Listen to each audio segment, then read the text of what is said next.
solving the problem of physical death, re-engineering humans to become little gods, that has all to do with wanting immortality. And as a Christian, I have a great deal to say about that, because what's happening, I believe, in the transhumanist, the desire for that is a parody on what Christianity actually is all about.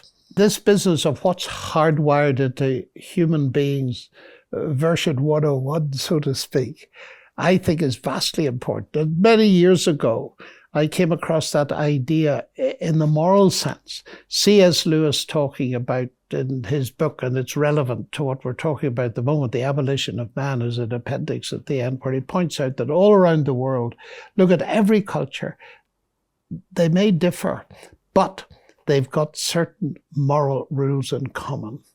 It looks as if morality is hardwired. I believe it is, by a benevolent creator. But now we come up to this, and we see that there's hardwiring again at this particular level. God has set eternity in the human heart. Now, of course, that's a theistic perspective. But if you take the atheistic take on it, then you've got to explain where it comes from. And again, I found C.S. Lewis, as always, right on the money, so to speak. He makes the point, and I'm going to paraphrase it slightly. It would be very strange to find yourself in a world where you got thirsty and there was no such thing as water. Yeah. Now, I think that's a very powerful thing. That longing, and C.S. Lewis has written a great deal about it, brilliant essay called The Weight of Glory. That longing for another world implies, and these are not his words, but they're his sentiments, that we were actually made for another world. Now, I feel that the transhuman quest is an expression of the fact that we're hardwired with a longing for something transcendent, and it's trying to fulfill it. The thing that I wanted to explore with you for a moment is that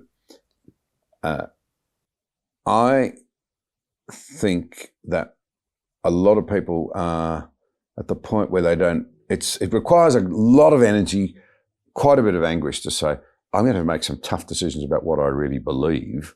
And it seems to me that this whole area of artificial intelligence and the chance that we may reach the capacity to literally destroy ourselves requires us to think long and hard and to make judgments that will have to be based, if you like, on faith. You can't know exactly what's going to happen.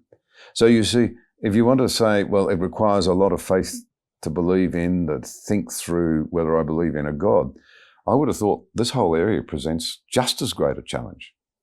Who am I? How am I going to work this out? Do I put some ethical framework down? Or do I just sit in the pot and let the water boil, gradually boil until it's too late? Yes. You are absolutely right. This is going to force us, whether we like it or not, to do some hard thinking and to re-inspect and recalibrate our worldview. Because our attitude to these things depends on our worldview, our set of answers to the big questions of life. What is reality? Who am I? What's going to happen after death? And all those kind of things. They're coming out in this area. We're being forced to think about them. I read Harari and I read other books like this, and I say, I can understand what you're looking for. You're looking for something that's very deep and hardwired in us. But, and I make people smile sometimes when I meet these people, transhumanists, and I say, guys, I respect what you're after, but you're too late. And they say, what? Too late? Of course we're not too late. I say, you actually are too late. Take your two problems. One, physical death. I said, now, I believe there's powerful evidence that that was solved 20 centuries ago. It was actually solved before that, but 20 centuries ago, there was a resurrection in Jerusalem. We celebrated it at Easter. We're just after Easter now.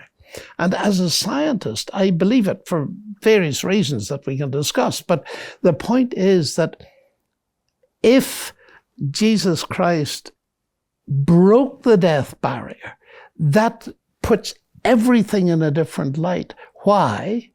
because it affects you and me. How does it affect you and me? Because if that is the case, then we need to recalibrate and take seriously his claim to be God become human. I said, isn't that interesting? What are you trying to do? You're trying to turn humans into gods. The Christian message goes in the exact opposite direction. It tells us of a God who became human. Do you notice the difference? And of course, that actually gets people fascinated.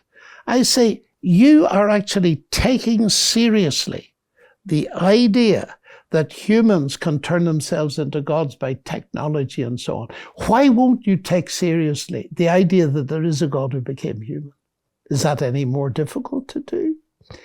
And once you've got that, then I think, arguably, you need to take seriously what Jesus says. And what he says is, and that is the Christian message, he is God become human in order to do what? To give us his life. If you like, to turn us into what you want to be. Because the amazing thing about this is that the central message of the Christian faith to you and me is the answer to the transhumanist dream. One, Christ promises eternal life. That is life that will never cease. And it begins now, not in some mystical, transhuman, uncertain future, but right now. Secondly, because he rose from the dead, he promises that we will one day be raised from the dead to live with him in another transcendent realm that's perhaps even more real, probably more real, is more real than this one. And that's going to be the biggest uploading ever, you see. So your hope for the future of humanity, changing human beings into something more desirable, living forever and happier, all of that is offered. But the difference between the two is radical. Because firstly, your idea is using human intelligence to turn humans into gods, bypassing the problem of moral evil. You're never going to do it. No utopia has ever been built.